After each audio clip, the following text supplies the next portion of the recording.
മടി പിടിച്ച ഡേയിൽ ഉണ്ടാക്കാൻ പറ്റിയിട്ട് കിടക്കാച്ച റെസിപ്പി ഞാൻ പറഞ്ഞുതരാം. മിക്സിന്റെ ചെറിയ ജാറിൽ പകുതി ഉള്ളി, പകുതി തക്കാളി, കുറച്ച് ഇഞ്ചി വെളുത്തുള്ളിയും കൂടി നന്നായിട്ട് അരച്ചെടുക്കാം. എന്നിട്ടൊരു പാനിൽ കുറച്ച് വെളിച്ചെണ്ണ ഒഴിച്ചിട്ട് നമുക്ക് ഈ പേസ്റ്റ് ഇട്ടിട്ട് നന്നായിട്ടൊന്ന് മൂപ്പിച്ചെടുക്കാം.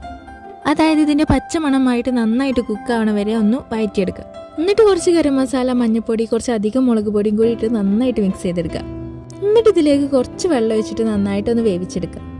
എന്നിട്ട് മസാലയും കൂടി നന്നായിട്ട് വേവുന്ന സമയത്ത് നമുക്ക് ആവശ്യത്തിന് ഉപ്പും കൂടി ഇട്ടിട്ട് നന്നായിട്ട് കുറുക്കിയെടുക്കാം. ഇതൊന്ന് കുറുകി വരുന്ന സമയത്ത് നമുക്ക് 2 മുട്ട എടുത്തുകൊണ്ട് ഇതുപോലെ ഒന്ന് പൊട്ടിച്ച് ഇതിലേക്ക് ഉപ്പും കുരുമുളകും കൂടി ഇട്ടിട്ട് നന്നായിട്ട് ബീറ്റ് ചെയ്തിട്ട് ഇതൊക്കെ മെല്ലെ ഒന്ന് ഒഴിച്ചെടുക്കാം. അതായത് ഈ മസാല സൈഡൊക്കെ ആവാത്ത രീതിയിൽ മെല്ലെ ഒന്ന് പരത്തി ഒഴിച്ചു കൊടുക്കണം.